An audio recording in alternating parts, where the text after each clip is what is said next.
Hello, my friends. Rivers here. Many of you know that I am a big Seinfeld fan. In fact, most of the people in this family, this crazy family of ours, like Seinfeld. Let me tell you about one of my favorite episodes. It's the episode entitled The Opposite. In that episode, that semi-lovable loser, George Costanza, my favorite character of any situation comedy ever written, is lamenting how badly his life has turned out because of the myriad bad decisions he made during his lifetime. Sitting in a coffee shop with his wingman Jerry and lively Elaine across the table, he laments, why did it turn out like this for me? I had so much promise. I was personable. I was bright. Oh, maybe not academically speaking, but I was perceptive. It became very clear to me that every decision I've ever made in my entire life has been wrong. My life is the opposite of everything I want it to be. Every instinct I have in every part of life, be it something to wear, something to eat, it's all been wrong. For anyone familiar with Seinfeld, George has had a long and storied history of making really, really bad decisions. A jolt of inspiration then hits George. He has an epiphany. Instead of ordering his usual tuna on toast, coleslaw, and a cup of coffee, he decides to order the opposite. A chicken salad on rye, untoasted, and a cup of tea. Bravo, George.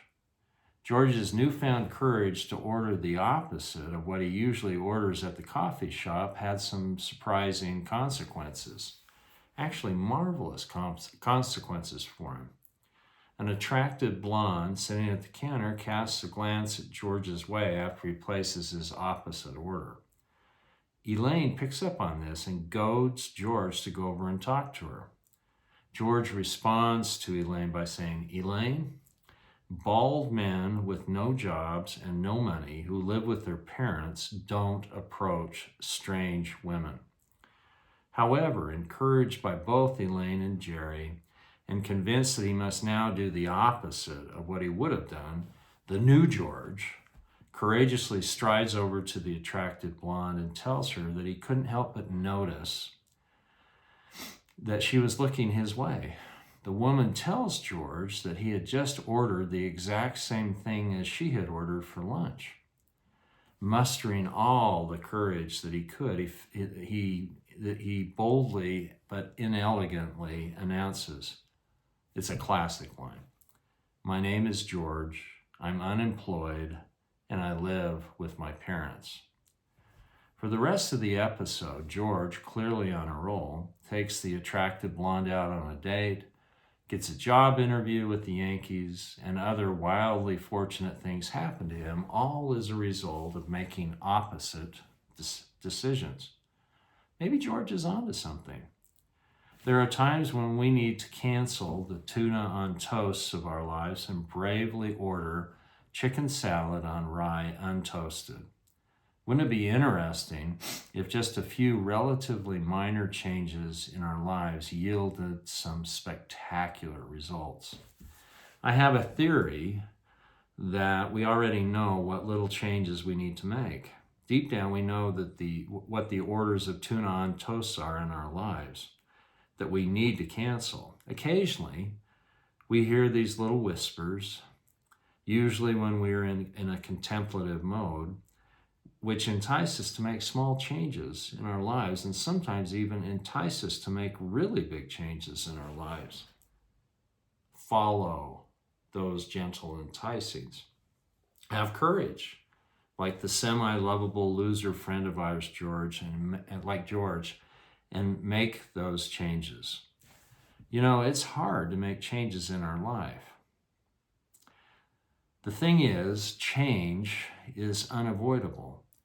As one wag noted, change is inevitable except from a vending machine. We can roll with waves of change, or we can stand steadfast against them.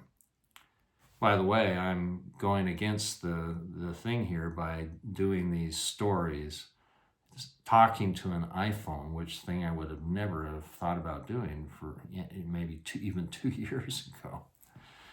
Sometimes we just have to stay the course. Winston Churchill once said, "There is nothing wrong with change if it's in the right direction." All of us need to make changes in our lives.